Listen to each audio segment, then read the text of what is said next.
வாழ்க வளமுடன். ஓம் நமச்சிவாய. அனைத்து தமிழ் உள்ளங்களுக்கும் வணக்கம். கடன் இல்லாத மனிதனே இல்லை. பணக்காரனுக்கும் கூட அவன் தகுதிக்கு ஏற்ப கடன் நிச்சயமாக இருக்கும். கடனே இல்லாமல் நான் வாழ்ந்து காட்டுகிறேன் என்று நீங்கள் சவால் விட்டாலும் கிரகங்களும் விதியும் உங்களை எப்படியாவது கடன் வாங்க செய்துவிடும். அப்படி கடன் தொல்லையால் அவதிப்படுபவர்கள் ஏராளமாக இருக்கச் செய்கின்றார்கள். பல்வேறு பரிகாரங்களை செய்து கடன் தீர வேண்டிக் கொள்கின்றனர். என்ன செய்தாலும் அவர்களுடைய கடன் மட்டும் தீர்ந்தபாடில்லை என்று புலம்புபவர்களுக்கு மிக எளிதாக செய்யக்கூடிய பரிகாரங்களை இந்த பதிவின் மூலம் பார்க்கலாம். கடன் வாங்காத மனிதர்களே இருக்க முடியாது என்பதுதான் யதார்த்தம். மனிதர்கள் மட்டுமா, எல்லா நாடுகளும் கூட கடன் வாங்குகின்றன. ஆனானப்பட்ட திருப்பதி வெங்கடாஜலபதி சுவாமியே கடன் வாங்கித்தான் கல்யாணம் செய்து கொண்டார். எனவே கடன் வாங்குவது சகஜம். அதை கட்டுப்பாட்டுக்குள் வைத்து வாழ்க்கையை செவ்வனே நடத்த வேண்டும் என்பதே பெரியோர்களின் கட்டளை. பசியோடு கூட உறங்கலாம், கடனோடு உறங்காதே என்பது ஆன்மீகம் காட்டும் அறிவுரை. ஜோதிடத்தில் நமது முன்னோர்கள் மிக முக்கியமான விஷயங்களை சூட்சமான முறையில் சொல்லியிருக்கிறார்கள். ஒவ்வொரு ராசிக்கும் கடன்கள் அடைவதற்காக என்னென்ன செய்ய வேண்டும், எவையெல்லாம் செய்யக்கூடாது, எந்தெந்த கடவுளை வழிபடலாம் என்ற பரிகார முறைகளையும் சொல்லியிருக்கிறார்கள். ஒவ்வொரு ராசிக்கும் 2ஆம் வீடு தனஸ்தானம் என்று அழைக்கப்படுகிறது. இதன் மூலம் ஒருவரின் பொருளாதாரம் சம்பந்தமான விஷயங்களை தெரிந்து கொள்ள முடியும். ஒவ்வொரு ராசியின் 6ஆம் வீடு ரண ருண ரோகஸ்தானம் என்று அழைக்கப்படும்.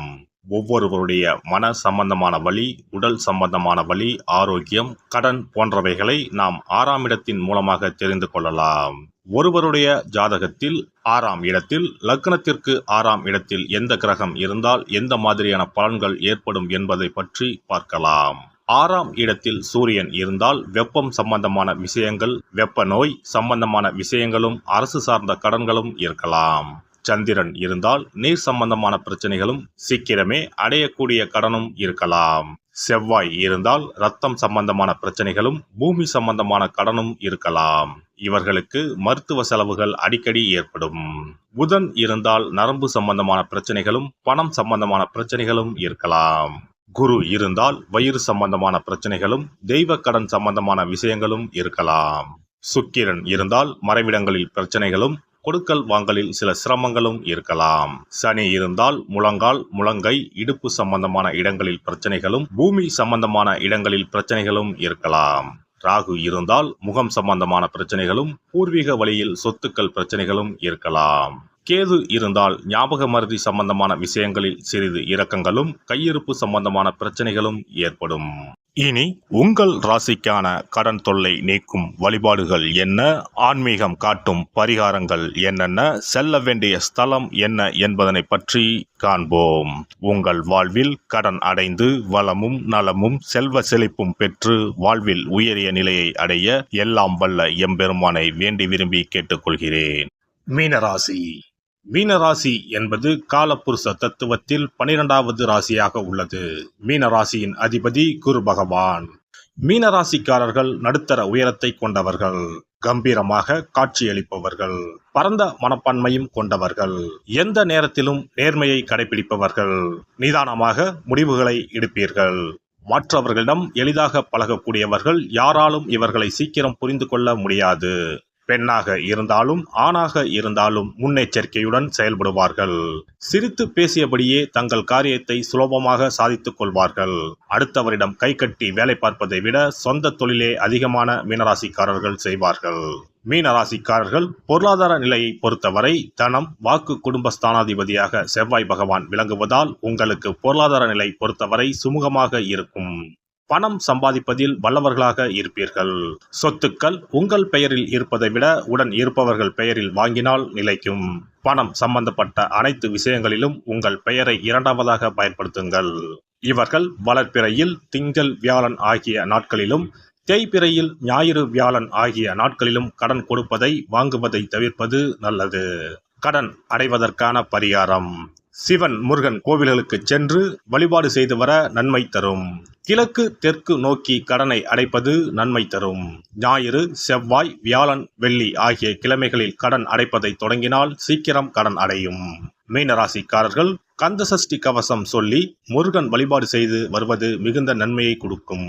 மீன்களுக்கு உணவு அளிப்பது மற்றும் ஜீவராசிகளுக்கு உணவு அளிப்பது போன்றவை இவர்களுக்கு நல்ல மாற்றத்தை கொடுக்கக்கூடிய பரிகாரமாகும். செவ்வாய் மற்றும் குரு ஹோரைகளில் இவர்கள் கடன்களை அடைக்க ஆரம்பிப்பது என்பது மிகுந்த நன்மை தரக்கூடிய பரிகாரமாகும். செல்ல வேண்டிய ஸ்தலம் திருவண்ணாமலையில் உள்ள அண்ணாமலையார் கோவிலுக்கு சென்று வாருங்கள். கடன் விரைவில் அடைபடும். சிறப்பு வழிபாடு. குலதெய்வ வழிபாடு குறைகளை தீர்க்கும். முந்தைய வினைகளின் காரணமாக உண்டான கடன் தொல்லைகளிலிருந்து மீள குலதெய்வ வழிபாடு உங்களுக்கு துணை செய்யும். 3 பௌர்ணமிகள் தொடர்ந்து குலதெய்வ வழிபாடு செய்து வந்தால் கடன் தொல்லை படிப்படியாக குறையும். ஆண்டுக்கு ஒரு முறையாவது கட்டாயம் குலதெய்வ கோவிலுக்கு சென்று வர வேண்டும். குலதெய்வ கோவில் தூரமாக இருப்பவர்கள் அல்லது குலதெய்வமே தெரியாதவர்கள் 5 முக விளக்கு வைத்து நெய்யிட்டு தீபமேற்றி முடிந்த அளவு படையலிட்டு வழிபட வேண்டும். இப்படி 9 பௌர்ணமிகள் வழிபட்டு வந்தால் கட்டாயம் கடன்கள் அடைபடும். அது மட்டுமின்றி வரவேண்டிய கடன் பாக்கி இருந்தாலும் வசூலாகும். சங்கடங்கள் தீர்க்கும் சக்கரத்தாழ்வார் வழிபாடு. சனி மற்றும் புதன்கிழமைகளில் பெருமாள் கோவிலுக்கு சென்று அங்குள்ள சக்கரத்தாழ்வாரை தரிசித்து மனமுருகி வேண்டுங்கள். பிறகு அவரை 12 முறை வலம் வந்து வழிபடுங்கள். துளசி மாலை சாற்றி வேண்டிக் கொள்ளுங்கள். நிச்சயம் கடனால் உண்டான சங்கடங்கள் நீங்கும். கோமாதா வழிபாடு குறைகளை தீர்க்கும். செல்வத்தின் அம்சமான கோமாதாவின் வழிபாடு உங்களை நிச்சயம் காக்கும். காலையில் விழித்ததும் பசுமாட்டை காண்பது தீர்வு கொடுக்கும். மேலும் ஒரு முறையாவது பசுவுக்கு கீரையும் பழமும் கொடுப்பது நல்லது. திருமகள் உரையும் பசுவின் பின்புறத்தை தொட்டு வணங்குவதும் செல்வம் சேர வழி தரும். குளிகை நேரத்தில் வாங்கிய கடனில் ஒரு பங்கை அடையுங்கள். நிச்சயம் முழு கடனும் தீரும்.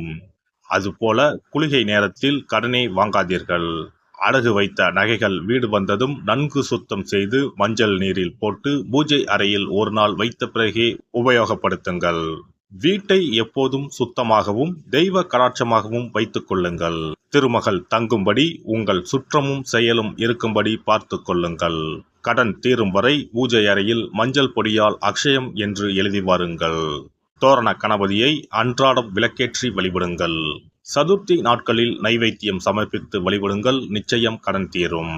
ருண விமோசன பைரவர் வழிபாடு கட்டாயமாக உங்களின் எல்லா கடன்களையும் தீர்க்க உதவும். அதுபோல பிரதோஷ வழிபாடு நிச்சயம் எத்தனை பெரிய கடன்களையும் படிப்படியாக தீர்க்க உதவும். அதுபோல பஞ்சமி தினத்தில் அம்பிகையை எண்ணி விளக்கேற்றி வழிபட்டால் கடன் பிரச்சனைகள் தீரும். வெண்கலம் அல்லது பித்தளை விளக்கு வாங்கி வசதியில்லாத சிவாலயத்துக்கு தானம் கொடுக்கலாம்.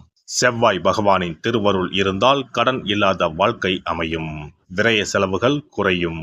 எனவே செவ்வாய் தோறும் செவ்வாயின் அதிபதியான முருகப்பெருமானை வணங்கி வேண்டலாம். சஷ்டி கவசம் பாடி சஷ்டி விரதம் இருப்பதும் கடன் சுமைகளை அறவே ஒழித்துவிடும். எல்லாம் வல்ல இறையருளால் நீங்களும் உங்கள் அன்பு குடும்பமும் உடல் நலம், நீலாயுள், நிறை செல்வம், உயர் புகழ், மெய்ஞானம் ஓங்கி வாழ்க வளமுடன். இந்த வீடியோ பதிவு உங்களுக்கு பிடித்திருந்தால் லைக் பண்ணுங்க, கமெண்ட் பண்ணுங்க, ஷேர் பண்ணுங்க. மறக்காம சப்ஸ்கிரைப் பண்ணுங்க. பக்கத்துல இருக்கிற பெல் பட்டனை கிளிக் பண்ணுங்க. நன்றி, வணக்கம். ஓம் நமச்சிவாய. சிவாய நம.